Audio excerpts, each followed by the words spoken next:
Slashy. So welcome to Slash, a horror podcast where we talk about the scares, the screams, and the spooky stuff. My name is Grace. And my name is Wouter. And today we are talking about the 2022 very new, very recent psychological paranormal horror film Smile. I nearly forgot the name. Which we watched like 2 days ago in cinema. Yeah, on Friday. On Friday, like nice little date night. Yeah. And yeah, we're just gonna launch right into it, talk about it, see what you thought about it. So without further ado, Grace, lovely wife, please grace us with another lovely synopsis of this lovely movie. Thank you. So Smile is a 2022 supernatural horror film written and directed by Parker Finn. It's based on his 2020 short film Laura Hasn't Slept. The story follows psychiatrist Rose Carter, played by Sosie Bacon, who witnesses her new patient Laura Weaver kill herself horrifically while smiling. Before her death, Laura confessed that ever since she witnessed her professor end his own life, she had been seeing an entity posing as a smiling person that wanted her to end her life. After Laura's death, Rose begins to suffer from the same harrowing hallucinations and paranoia. Desperate to rid herself of this curse, Rose turns to her ex-partner Joel, who is a police officer, and together they discover that Laura's death can be traced back to a chain of suicides. The pattern is simple. All the victims were witness to the previous death. Following this logic, Rose has 1 week to live since Laura's death before the entity possesses her and forces her to end her life and pass on the curse. Rose, however, is determined to break the cycle, and she goes to her now abandoned childhood home to confront the entity, which has taken on the form of her deceased abusive mother. Rose fights the creature and lights it on fire before escaping. However, she soon finds herself back in the house, and it is revealed that she never killed the monster or escaped. The creature peels back its skin and enters Rose's body. At this moment, Joel storms in to save her, but inadvertently becomes the next host as he witnesses Rose light herself on fire. Yeah. Now, before we started recording, I told Wouter, and Wouter almost never reads my recaps. I just trust Grace. Yeah. And I said, you'll notice something about this recap. It's fucking stupid. Yes. You did a good recap. Well, writing the recap, it really became clear nothing that this film is so short. Like, just the premise of the film is really short, it's really condensed.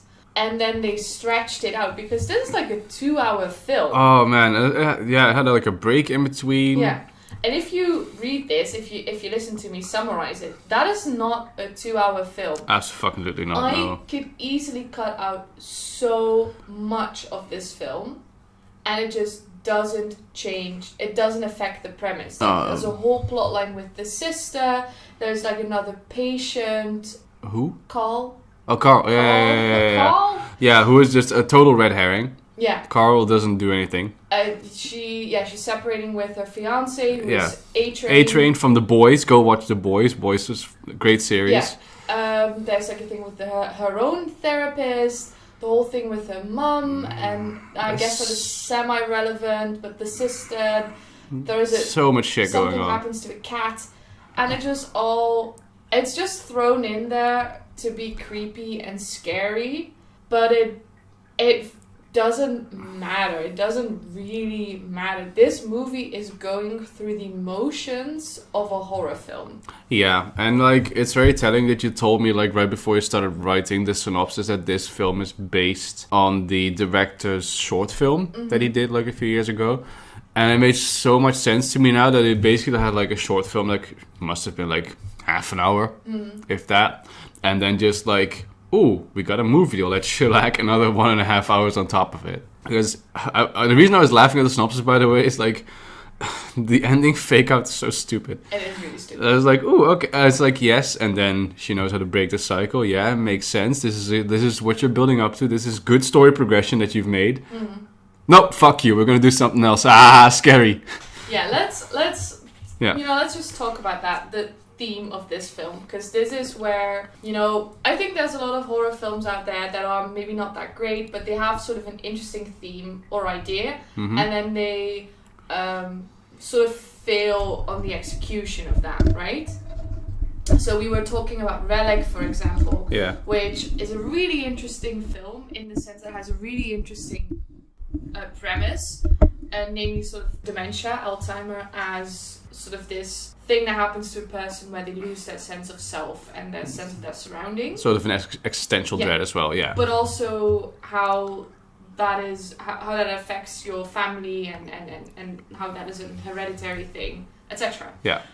But the execution is maybe less so than elegant. Yeah.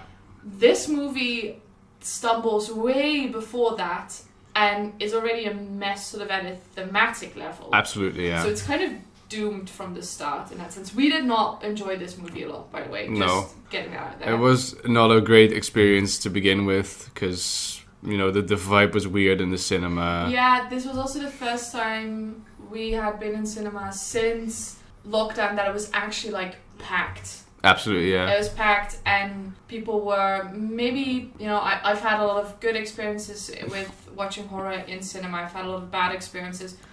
I will say horror movies unfortunately tend to draw in a crowd that is a lot more likely to be rowdy. And it's fine if people laugh or scream or something like that. They're just interacting with the film. But, you know, lots of people filming and texting. And they had to kick out some people because they had snuck into the horror film because they were too young. And that was like a whole thing. And that kind of just sets the mood. No one was sitting in the seat that they bought. It was they left the lights on when they started the movie. Yeah. So... yeah, the movie can't help that, of course. But yeah, thematically. Yeah, because we were talking about this in the on the bus home or like during dinner or whatever. What is the point of this movie is trying to make? And why is it Smile? That's also something I'm wondering. Because what I thought the message was going to be at the end, because the main theme is sort of PTSD, like long-term trauma, childhood trauma, that sort of thing. All the people in the chain, basically, are people who have also witnessed someone die when they were younger. Or at least have trauma from seeing someone die. That is also how that works.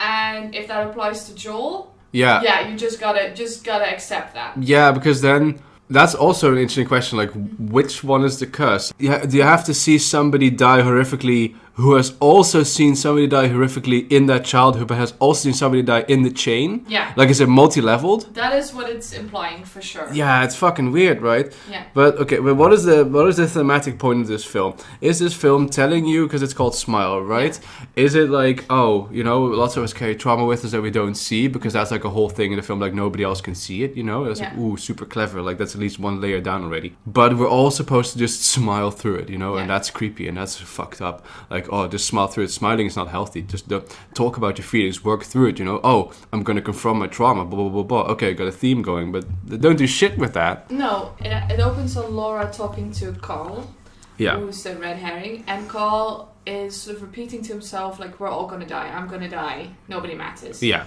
And then Rose sits down with him and she says, okay, I understand you're experiencing this really, really horrible feeling and it seems like absolutely real to you, but I'm trying to get you to understand that this is a psychosis and, you know, I'm your therapist, we're going to work through this and you will come out at the other end of this, right? Yeah. So even if it feels real to you, you need to understand that it's not real, nothing can hurt you, at least not what you think, you know, in that sense. And you need to trust people that are really genuinely here to try to help you. Yes. And then it'll be all right. Because we have no reason to believe that Rose is not very genuinely trying to help him. So then when Rose becomes cursed and basically is experiencing something kind of similar to Carl, right? She has this feeling that she's going to die and something bad is going to happen to her and no one else can perceive this entity that she sees. Mm-hmm. But then suddenly, that idea of like, you know, you have to understand that it's not real and it can't hurt you and you have to trust other people, that they are genuinely trying to help you, doesn't apply anymore. No. Because suddenly the film's like, yeah, but what Rose is experiencing is real. So when like her therapist or her fiance or her sister are like, Rose, you need to get some mental help because you are seeing things and you are a danger to yourself and others, they are almost shown as antagonists. Absolutely, especially Holly, the sister. Yeah, and the therapist. Yeah, and Trevor. Honestly, Everyone. Trevor as well. The fiance. And then she goes to Joel, and he's the only one that will believe her. Fucking enabler. Yeah, and like that is so jarring in comparison to the opening of the film, what the film is trying to say. Yeah. And then, you get to the end of the film and she is like, okay, I'm not going to run away from my problems. I'm going to confront it and I'm going to work through it. Okay, fair enough. She goes to the house. She sees her mom. Apparently, her mother also committed suicide, but she regretted it halfway through. And then she asked Rose to call for help. Yeah. And Rose very deliberately, 10-year-old Rose very deliberately made the choice not to do that. Because she was scared of her mom and didn't want that abusive person in her life anymore. We're just going to leave that for what it is. Because that was a very strange thing they sort of threw at you. Yeah, we'll see how far we get into this beer. So Rose kind of confronts her mom and she's like, I don't feel guilty anymore. Blah, blah, blah, I'm glad you're gone, basically. Working through the trauma, I guess. Then it turns into this fight. And then the creature's like, you can't get rid of me. I'm inside of your mind. And then Rose is like, well, that's just the thing. You're inside of my mind. So you can't run away from me either. And then she lights her on fire. And they're doing the it thing, basically. Yeah, for sure. Like, I'm not scared of you. I'm taking back the power. As long as you believe that the monster can't hurt you, it can't hurt you. Yeah. Not very original, but, it is great. So if we're doing an it, I'm fine with it, Right? So then she runs out, and you're like, okay, she's worked through the trauma. She's defeated the creature. She goes... Her maternal house on fire. Yeah, which... That was also a whole thing that she didn't want to get rid of the house, even though her sister was like pressing her to get rid of the house. So it's sort of, thematically it seems complete. Yeah. She goes to Joel. She's like, Joel, I put up these walls, and I felt like our relationship, was making my walls come down, and that scared me, so I ran away, but I'm not running away any longer, and I want to be with you. Great. Then Joel is like, oh, I'll always be with you. Evil laughter, evil smile. Yee-haw-ho. So it's like, oh, he's the creature now. Yeah. And then she runs away, and then she's still in the house. And then she immediately gets defeated by the creature and possessed and kills herself in front of Joel. Yeah. So what is the theme here? And we talked about it, and there's literally no other way you can interpret the theme than, if you are fucked in the head, you're gonna end up... Ending it. Yeah. Please reach out for help if you have feelings like these. Yes. If you live in the Netherlands, it's 113. Call the number. You are loved. So, that is such a weird theme for the film. And, not every film needs a theme, right? Not every killer needs a motive. You can just make... Thank you for quoting Scream. I've seen Scream, twice in, the past few weeks. It's amazing. It's fine. You can just do a slasher. You can just do a scary monster. I don't always need a complicated theme, but clearly that is what they were going for, and they just dropped the ball left and right. Yeah. And also, they clearly also want to do a kind of a gore fest film, because there's quite some gory shit in there, which I did sort of appreciate, even though the effects were quite ass at some point. But then when it's the ultimate climax, we were talking about this as well, when it's the ultimate climax of Rose setting her face on fire, at the end. It's oh yeah, this is going to be, at least the ending is going to be gnarly as shit. And then they do a stupid ass cutaway where you only see it happening in the reflection of Joel's eyes, and then hit this super startled, shocked face, ooh, and that's the end of the movie. And it's oh, fuck you. If you're not even going to give me some good ass Saw level gore, even though we've already seen a guy in a hallucination, be it peel his own face off, and somebody carve themselves with a shard, and somebody hurt themselves with a garden shears and whatnot.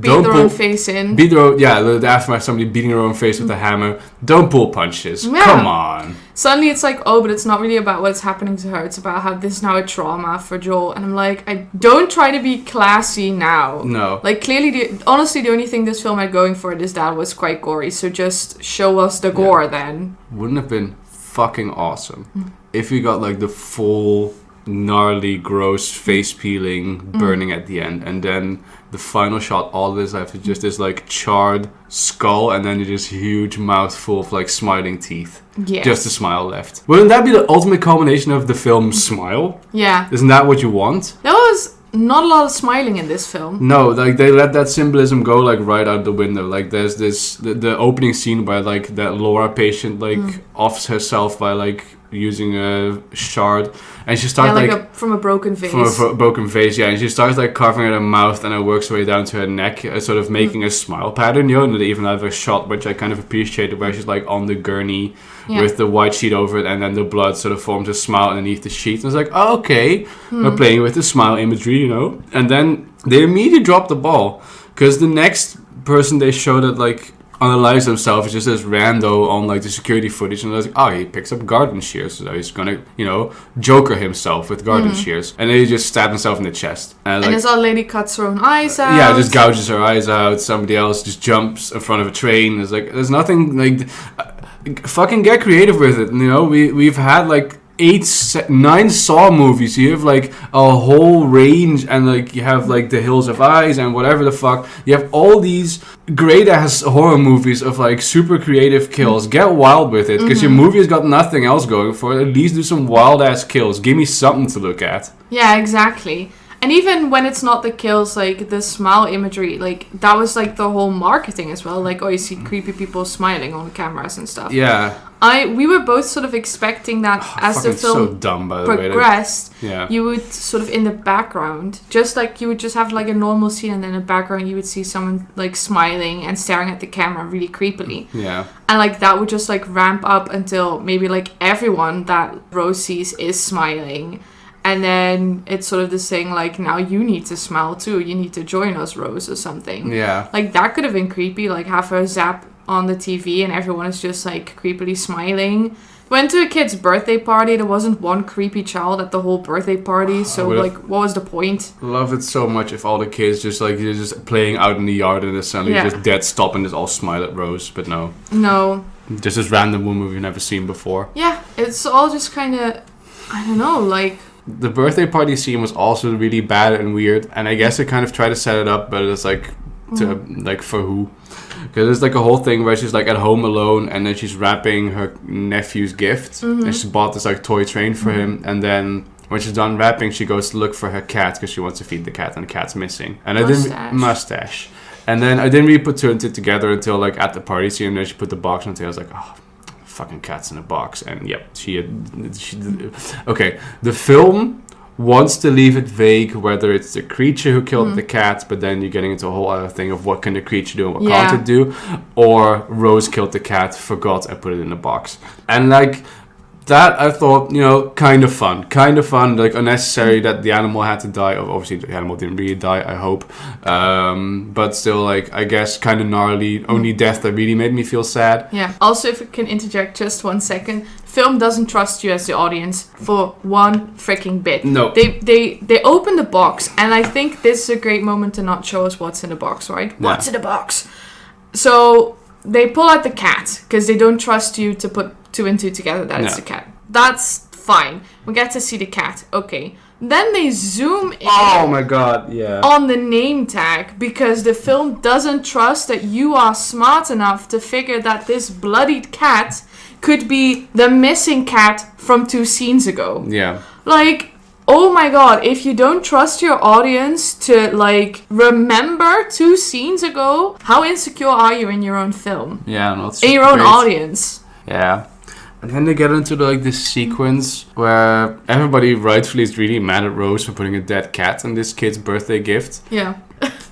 Yeah, I mean, I'd be pretty upset too. I was like, hey, that's not cool. Could you not do this anymore, please? Yeah. Yeah, this is really ruining Christmas. Holly was the best character, by the way, the sister. Holly, the sister queen. Was in a different movie. She was in like some sort of like comedy, like Bad Moms. Yeah, she was just like, I need to go to my PDA meeting, and you do this to me, Rose. That was very fun. Yeah, absolutely. Anyway, but then like Rose is standing there cradling this like dead cat, and she's like, you gotta believe me, I didn't do this. Like, how are we supposed to feel bad for Rose? Like it's so, and everybody, like, clearly the movie wants us to judge all the people at the birthday party, like, oh, they're assuming that Rose did something bad. Don't you feel bad? They all think badly of Rose. Like, what the fuck else are these people supposed to think?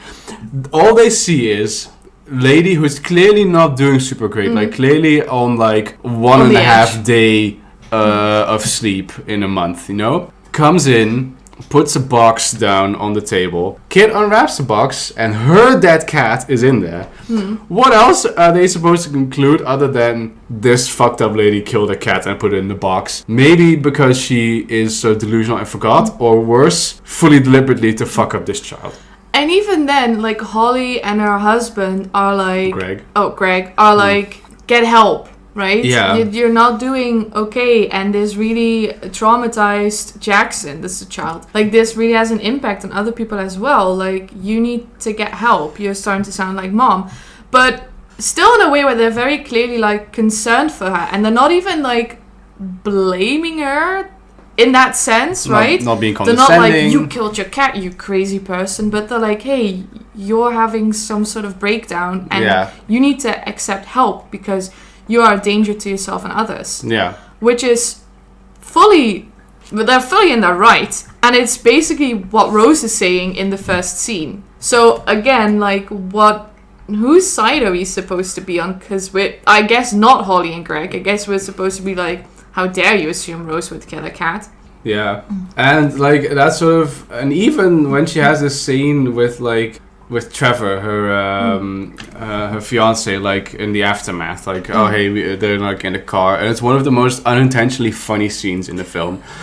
Yes. He's such a good, charismatic, fun actor. Yeah, Jesse T. Usher, shout out to him. He love him. Yeah. He was too good for this film because he's also just got the kind of this air that he's constantly like done with this shit, and it works a little too well, even though the movie doesn't want to.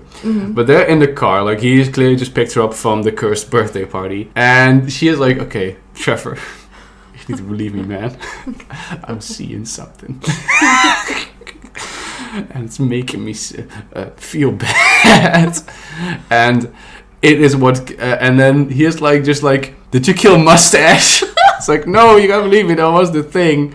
And it's just like, goes on this whole rant, but you gotta believe me and I trust you. And like... And he's just like... Are you talking about ghosts, Rose? Yeah, he's just like, you're talking about ghosts! Yeah. And it's so fair and it's so justified because it does sound like... She sounds like she's... you know, having a mental breakdown. Yeah. And this dude has been nothing but nice to her. Like, the movie's clearly trying to write it off as, like, the unsupportive asshole fiancé. This dude is so genuinely nice and supportive and just sort of chill that it also just comes out of nowhere that she has, like, this whole, like, rant later on where she's like, oh, you dropped me the first time of trouble. Like, but whenever it gets hard, you, like, peace out. Like, we've not seen anything from this dude that suggests that he is, like, unsupportive or dips out or is an asshole, like, or whatever. You killed, like, your cat. Like, maybe even, like, their cat, right? Yeah. Like, that is not the first sign of trouble. And he didn't drop her. He called her therapist. Yeah, which she had actively been avoiding. Yeah.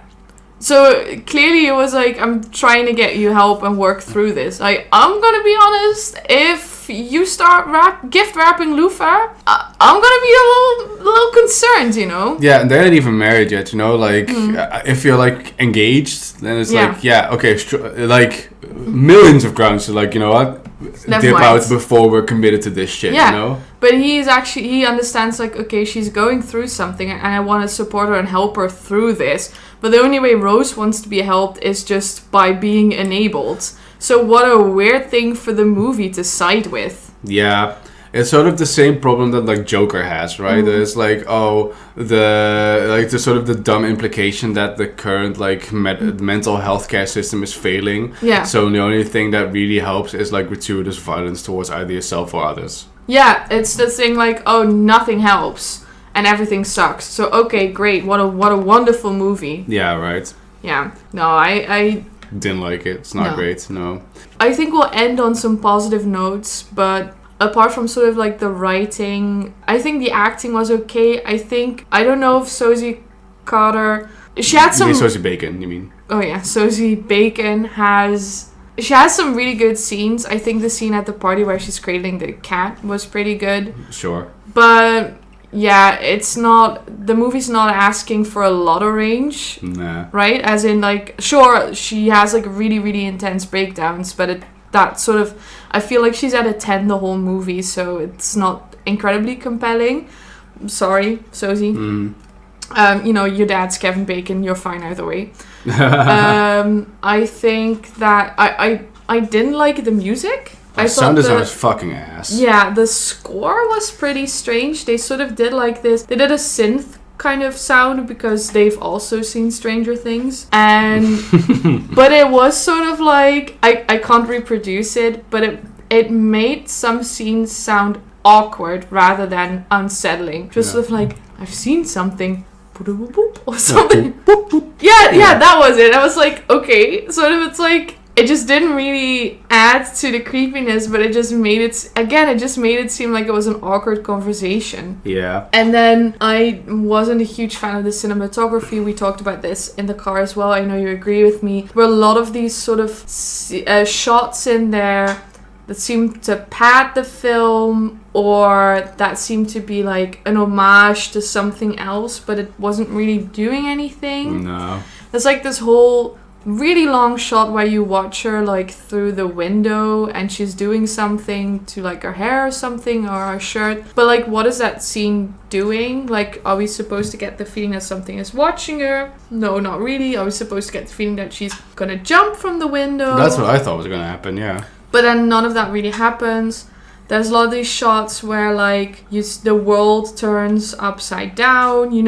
If you see it, you know what shot I mean, right? Like the camera. There's multiple. But it's like, what is that doing? Why are we doing upside down references? But the worst one, in my opinion, I really didn't like this sequence, is they zoom in on this. It kind of looks like blood. And then as they zoom out, it is actually like a neon sign. For like a diner. For a diner. Yeah. And you're like, this diner is not important to the story, right? No. So it really comes out of nothing. It's clearly just trying to go for a cool shot. And then you see Rose sitting in a car crying in front of the diner. And then there's like a hard cut to her eating a burger. Like absolutely horfing down a burger, yeah. And also she's like bitten it into the shape of a smiley, which I just thought it was dumb. Like that's when you go for the smiley imagery, you put like just a smiley bitten burger and like a stupid white mug with a smiley face print on it. That's just lame. It should have done more smiles. Absolutely, yeah. So that was just a really sort of weird random shot, because we didn't need an establishing shot that she was sad, because that's just, she's been crying in a car the whole film. Absolutely, she's just sad the whole time. So, and now she's doing that in front of a diner. Why is the diner important? She doesn't go there again. It's just, I don't know, it was just dumb. No, not super great. And also, like, the scares were really cheap. I don't like, I'm not a great like jump scare person, but these were clearly scares that were mostly for the audience and also just really lame.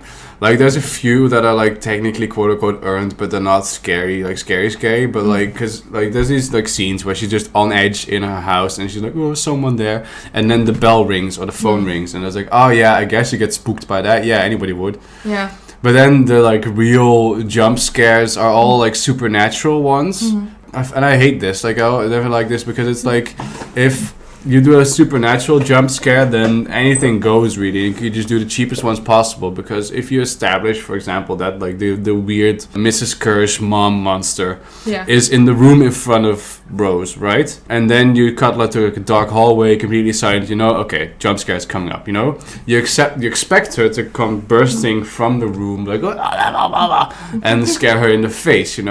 But because it's a supernatural monster, all of a sudden and very real, it can just teleport behind her and scream in her ear and in my ear. Yeah. And then you just always lose, and you're just sort of waiting for the movie to fuck you in the ass. And I'm like, yeah, well, thanks. Loop me up first, yeah. Like, and I appreciate films way more. Like It, for example, if you bring it up again, which is also a supernatural being. Yeah, but they're executed well. Executed well because the whole point of Pennywise is to scare these kids. So all the jump scares that are for the audience are also for the kids, and that's fine because it's meant to be scary for the protagonist. Like, also we've compared this film to Sinister because it's basically Sinister. Yeah, you watch these people die, and then you're next on the list. And then, but of course Sinister is actually really good. And there, like most of the jump scares are also for Ellison because Bagul was trying to scare him out of his house. My ass dad. Maya's dad, yeah, Maya Hawke's dad. And here it's just all really cheap and loud. It was so fucking loud. I was like, I guess every time I'm just waiting for it, just plug my ears in the cinema because I just don't want loud noises in my face. Like I don't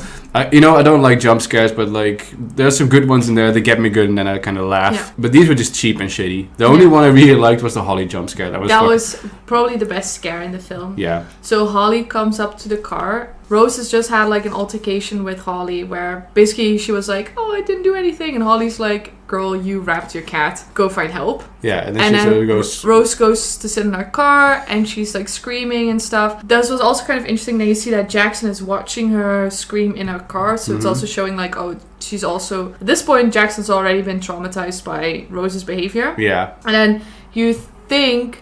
that Rose is coming from the door to the house and you can't see... Sorry, Holly. And you can't see Holly's face. Yeah. So this is really creepy because you as the audience know like, oh, this might be smiling Holly. This might be the entity. And then you sort of expect her to like dip down and shove her face like in the window. But she like sort of bends her whole neck around. Yeah. Sort of dangles it down and really unnaturally and then pops in the window. And that was really scary. Yeah, scared the shit out of me. Good. But that was so fucking amazing. Yeah. But also because that also scares Rose. So that felt earned, you know? But it's like, for instance, if we talk about it, what I think is one of the scariest moments in the first one is that scene where Eddie is like on the floor in Niebold house and then the fridge opens and Pennywise like crawls out of the fridge. That's really creepy and kind of slow in a sense as well because you see him emerge from that fridge and it just builds that tension. So that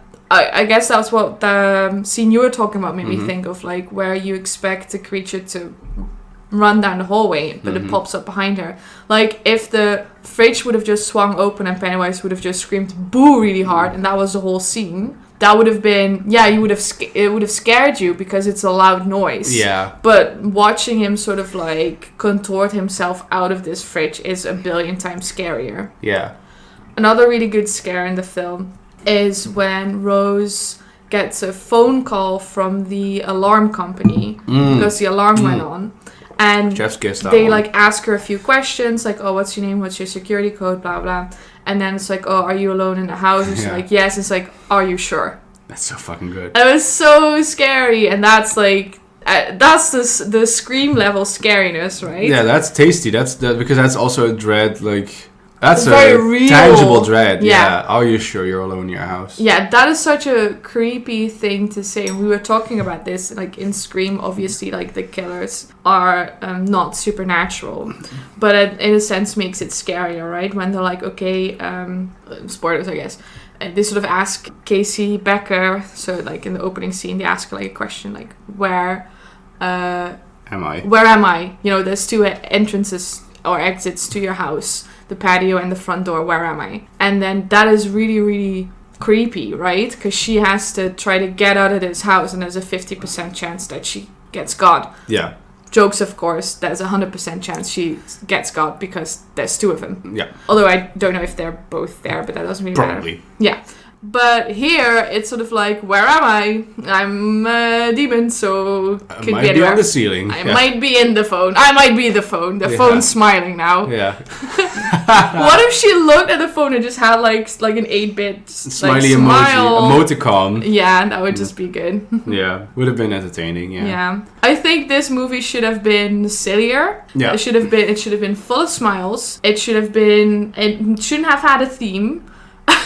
Or at least not really, and it should just be gory, lots of smiles, lots of like borderline silly smiles, because if you commit to it, then something as silly as like a smiley on the phone can be really scary, right? Absolutely, you just gotta like drill into people's skulls until they get sick of it, and then it's like, oh fuck. Yeah, because even at some point she's like at the doctor's and it's like this pain chart that has a smiley on it, and that the film wants you to think that's scary, but it's like, you haven't fed me enough smiles for this to be innocuous. No, and at that point, like when I was seeing that in the film, it was like almost a meme. Like I was just genuinely laughing at that. It was like, it's just so silly at that point, because I was like, oh, how much pain are you in? Like 0 is a smile, and then 10 is like this like grimace. roller coaster tycoon screaming face, and I'm like, well, obviously she's in a lot of pain. Like, oh, and she's like, oh, stupid pain chart. Like, yeah, what am I supposed to take from this?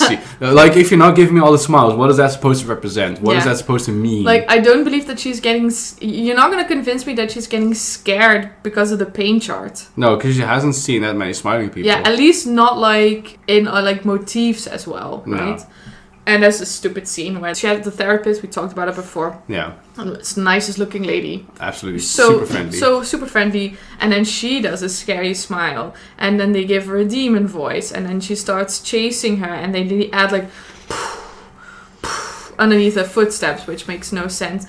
And it's so silly because, like, bless this woman, but she looks nice. No one could do a creepy smile. No. And it's also, like, begs the question of if it's about confronting her trauma, you know, like, the therapist demon lady, like, pins her to the wall and starts, like, drooling real weird, which is just the most ham-fisted alien reference I've ever seen. Mm-hmm. And then it's like, okay... But if we're going with the route of it's just in your head either or, it's just like a trauma demon, what can this thing actually do? Like, can it... Because the next scene is just her out of the house. We don't even see her escape. The next scene she's just in her car. So clearly the thing can't do shit. And then at the end it can? Yeah. Like, what can this thing do? We were also talking about, like, how did that scene end? Like, where...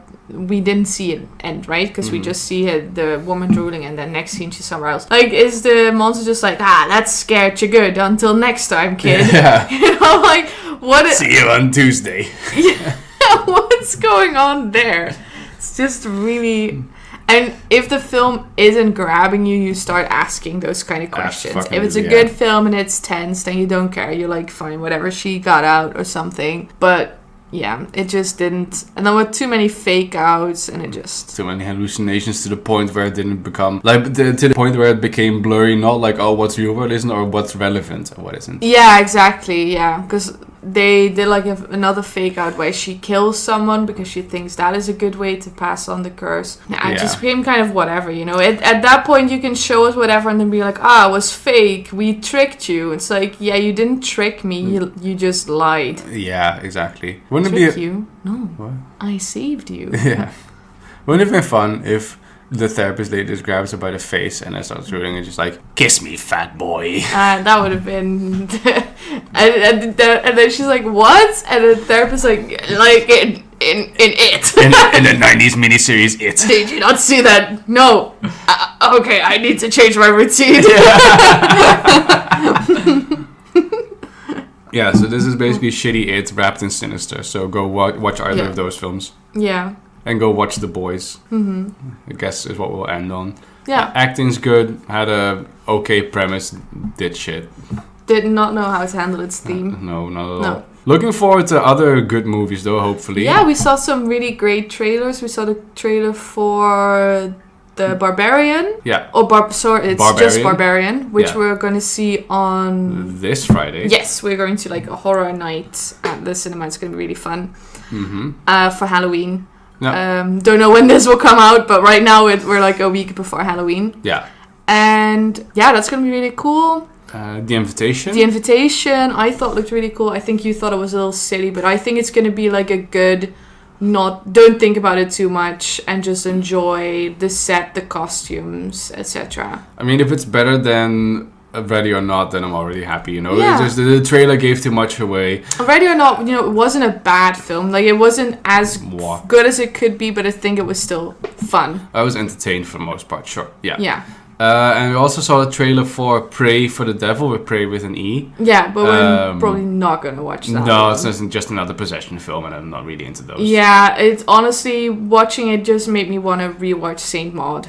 Oh, yeah, Saint Maud, yeah, definitely. And we've got some older films on the list as well that we'll get to at some point. Cabin in the Woods. Cabin in the Woods, we still want to watch. We still have to do the Saw-a-thon at some point. Yeah, we might review Scream. Scream, yeah, for sure. There was another one I wanted to watch. I don't know. We'll see. Yeah. Maybe at some point we'll review the best horror film ever made. Nobody Sleeps in the Woods Tonight. Nobody Sleeps in the Woods Tonight. 1 and 2. Yeah. Yeah. Great Polish classic. Yeah. Might have a mega-sode on that one with like a bunch of guest hosts. That would be very fun. Yeah. But for now, we'll see how soon we can post this video. Yeah. And Leave us your opinions on the film if you have seen it. Even if you haven't seen it, form your own opinions. Watch the trailer. You've seen enough. But until then, I've been Grace. I've been Wouter. And you've been slashed. Stay hydrated. Smile.